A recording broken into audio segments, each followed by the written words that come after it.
On digital, the communication will come from a wider source, which includes other customers as well. So you don't have to own your own very successful website to be able to reach your customers. You can use social media networks, and other customers can reach people through those networks as well. So that's very different to traditional. With both traditional and digital, it's critical that your communications are integrated.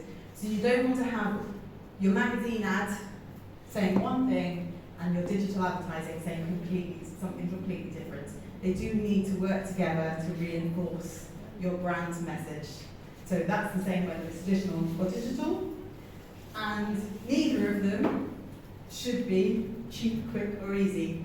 So just because you can create like a Google search ad in seconds and get it live and in front of people's faces within 5 minutes, doesn't mean that you should. You really should be thinking carefully about that communication.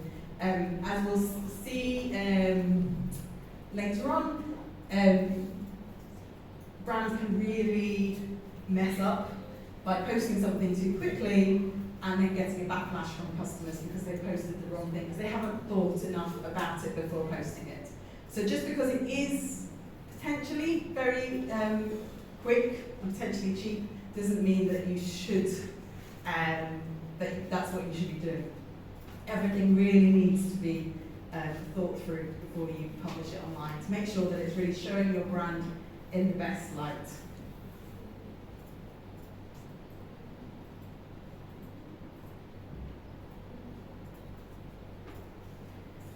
So how does digital marketing work? So digital marketing as a whole considers how the individual tools or digital channels can convert prospects. So that means turn people who might potentially be your customer into your actual customer. Conversion is a really, really key term in marketing. So, over here, pass. Lady next to you. No speaking. Okay. So a brand isn't just going to use one platform. A brand's digital marketing strategy might use multiple platforms, but they might decide, actually, do you know what? We're just going to focus. We're just going to do one massive campaign on Instagram and just see how that campaign works. But it's more likely that they'll use a couple of things. So no brand is going to want to just focus entirely on one tool, because ultimately, if you're trying to get people to buy your products from your website, then even if you're focusing all your marketing on, like you think you're focusing all your marketing on social media, if your website isn't working properly to get those customers, or it doesn't match the branding that you've done on your social media and campaign, then it's going to confuse customers and they're less likely to convert. So in this tool, we're going to be focusing on specific elements that I'm going to show you on the next slide. But yeah, you need to think about the whole consumer journey and not just one thing exclusively. Sorry, just checking out I read all of that. So this is the digital marketing toolbox. So this is from that textbook, which, by the way, I checked, because obviously someone in the questions said that they couldn't download more than one chapter, and you can't download the book, but you can view it online. So you can view the whole thing online and you can make notes on the side. You just can't download it. But this is kind of the basis for that textbook. It is the digital marketing toolbox. So it'll take you through these things, and these are the tools that we're really talking about. So when you're doing your audit for your assessment and you're picking two parts of the digital marketing toolbox, these are the tools. By the way, I don't think this slide is on the PDF, so if you're following through on the PDF, and it's not there, that's why. So we've got email, online communities, content marketing, which is kind of blogs, is mainly what content marketing is, paid search, search engine optimization, and social media. So that's what we're referring to when we're talking about the digital marketing toolbox. And you will have specialists in these things. So for example, I build websites, but so I would consider myself a website specialist and content marketing and search engine optimization, but I'm not the person that you'd want to employ if it was paid search, social media, email, or online communities. So when you have your toolbox as a digital marketer, you kind of need to be aware of how all these things work together, but you don't need to be in a job. You won't be expected to be an expert in all of these things. You will be for this module. For this module, you need to be an expert in all of them. But generally, you will work together as a team, and you'll have these specialists. So, for example, one of the people that I've built a website for is a content marketer. But what she's not good at is the technical side and the analysis and setting it all up and getting the branding right. So I've done that, while she focuses on content marketing and email. And LinkedIn, very specifically, but not other social media.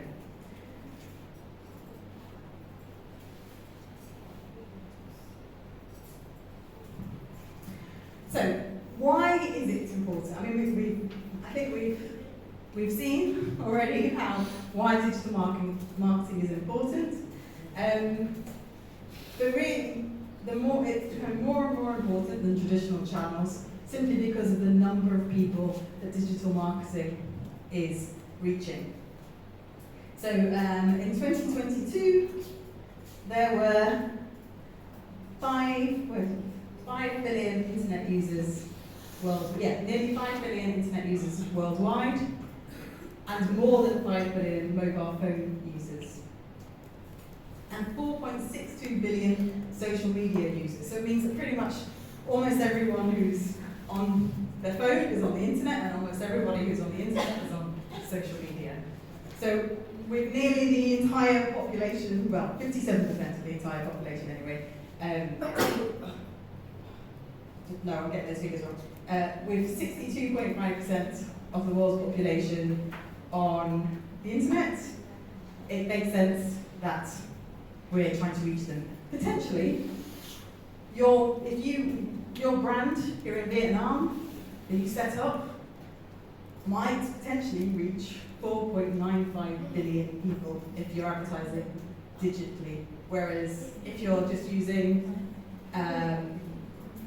a television ad in Vietnam, you're only reaching the people who happen to be watching that television at that time. Or if you've got a billboard, it's literally only reaching the people who are passing that billboard. So it just makes sense to use digital marketing.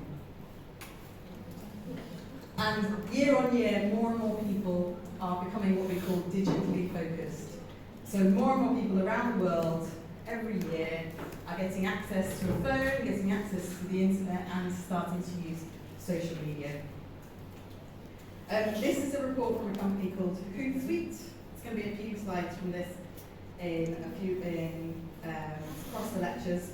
They are a company that makes it much easier for you to manage your social media, where you can post through Hootsuite. You can see what people are talking about. You can see trends, and you can manage all of your social media on there. So this is the growth. It's just showing the growth over the years.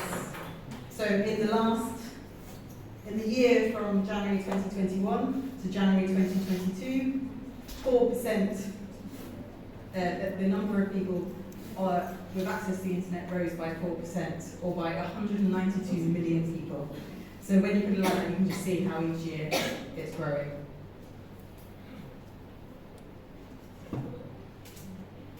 So effectively, it shows us the size of the prize that are available for you. And it also just shows why this is a really good course. It was a really good degree to be doing because there is only going to be a need for more and more people who are experts in digital marketing. So yes, definitely chose the right tool.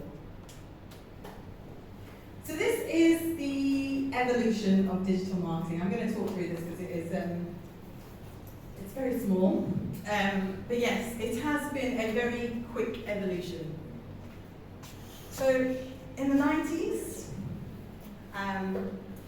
there were hardly any names sort of well, the internet barely existed really. I had my first website I built in 1992. My dad was a computer programmer, so I had access to this much earlier than other people. I built a website that I think it's called The Weird and Wonderful World of Katie, and it was very purple with some pink, and it just talked about things that I liked, because that's what you still do on web. Well, now you would use social media to do that, whereas I built a website to do it. And then it turned into a music review site, where I would review tapes, because I'm that old, just so you know. 1991, AOL was started, which eventually had AOL Messenger. 1992 is when text messaging appeared, but that doesn't mean that everyone had text messaging. I got my first mobile phone in 1999, which had very basic sort of text messaging. So just because it was invented in 1992 doesn't mean that everyone had it. 1994 was when the first ad appeared on a web page. So that's where someone would have said to someone else, could I pay you to put this advert on your website? And someone else said yes. So that's how it was still a very manual sort of physical thing, just like buying an advert in a magazine effectively, but online. Search engines started to appear in the mid-90s to try and make sense of what was happening on the internet. Now, I mean, the way most people browse the web is by searching for something rather than typing in a URL, but that didn't appear at the start, and it took a few years. 1996 is when companies started sending out emails to market to consumers. In 1997, we started getting mobile payments, although realistically, again, it was quite a long time before that actually started to become commonplace. So just because it was existed doesn't mean that it was there. Google then appeared, 1998, which kind of changed everything, was a massive revolution. But this is still only a few years after the internet even just existed, really. And then we started getting websites that worked in different size screens. We got Yelp, which is a review website where people started writing reviews of services and products and restaurants online to start having that two-way dialogue between brands and consumers. 2005, YouTube. 2006, Twitter. iPhone appeared in 2007. Sometimes I can't believe that it's only been that recent that iPhones have existed, but it's amazing. And then Facebook ads, 2008. Bing has also been around for 15 years, which is surprising. Instagram, I remember when Instagram started, it was very, very exciting. It was totally new, it was very cool, Instagram, and it's still going very strong 14 years later. Google Plus was a very short, so there are also things here that have come and gone. So things like CompuServe is gone, AOL still exists but not really used. But Google Plus, it came, it disappeared. So yeah, it changed, things come and go. I think Google Plus is an example of just because you can do something doesn't mean that you should. Anyway, and there we go. Then we've got 2012, infographics. 2015 was when people started having wearables. and they started to really bring digital marketing closer to you. And who knows where that's going to go in the future. And then more recently, just things like Internet of Things. So your washing machine and fridge being connected to the internet and potentially even marketing things to you. And if you've got a Samsung fridge that might sell your recipes and products. So as digital marketers, you can't just decide, right, I know how to do an Instagram post and then leave it at that. Because even within one particular platform like that, the way people have used it have changed and changed and changed. And then TikTok came along and Instagram suddenly had to change to focus more on Reels. So then brands have to start working out, okay, how can we use this? Should we use it? So those are the sorts of things as digital marketers that you need to decide on. Because when people started using TikTok a lot, for example, you might get your employer or your client saying, we have to be on TikTok.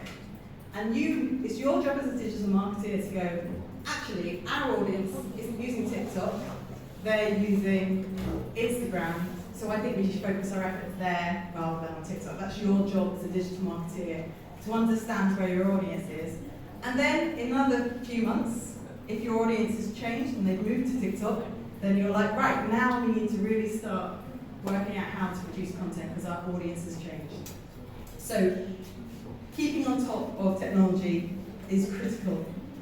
So this is one specifically focusing on the way that the web has changed. So when I had my first website, it was Web 1.0, which is where you just put some information on a page for people to look at.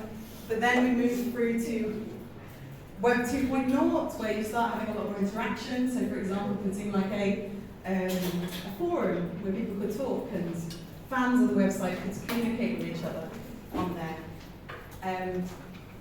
Web 3.0, we're starting to see artificial intelligence being used to use data and information to provide web services. So you start with Web 3.0, it's starting to make things more automated. And then we're getting on to, we're not there yet, Web 4.0, where humans and machines act in symbiosis, I guess. That's, well, it's happening, but not quite there yet. But of course, this is where, so at the moment where we are, between those two really, and it's where we're starting to use things like ChatGPT. Put hands up if you use ChatGPT or have used it ever. Stick your hand up. Come on. Okay, if you haven't, then you probably should, because it's quite fun. But yeah, that's I think that's a really good example of how something that people weren't even really aware of a couple of years ago is suddenly absolutely massive and a real problem for lecturers, I have to say. So all the way through this lecture series, we are going to be thinking about customer reach, competitiveness, personalization, and flexibility. So customer reach, when it comes to dialogue and co-creation, there's consumers helping us to create products, having very involved fans on social media. Competitiveness, when we're talking about competitiveness, we're thinking about production costs, how much it costs to produce your items, about sustainability, and communicating digitally does help with costs. So it's opening advertising out to more and more people. So as long as you can afford the time to kind of create a social media post or an ad, then you can do it. As I say, it doesn't always necessarily mean that you should, but you can. Personalization, so that's the micro-targeting and dynamic pricing. So with dynamic pricing, it's like where if you can sort of tailor well, obviously there's offers that you can send to people, so they've got new prices, but it's also where you can have AI setting pricing depending on how busy your service is, for example, or how much extra stock you have of a certain product. It will automatically bring the price down. And flexibility is you can just customize, interact, and measure things straight away. You can see what's happening right away. It's much more flexible.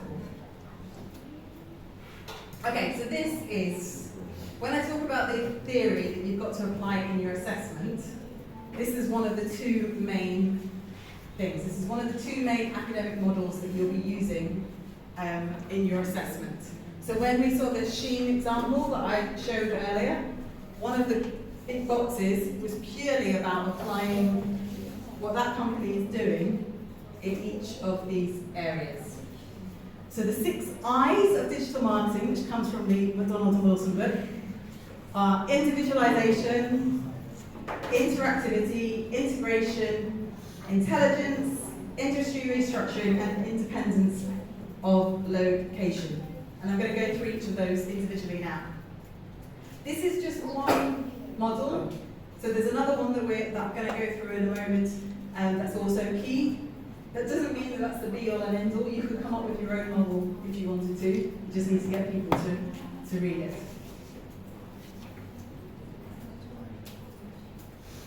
So first of all, individualization. So this is traditional marketing. Is where the company has one message going out to all their customers, the same message going out to all their customers.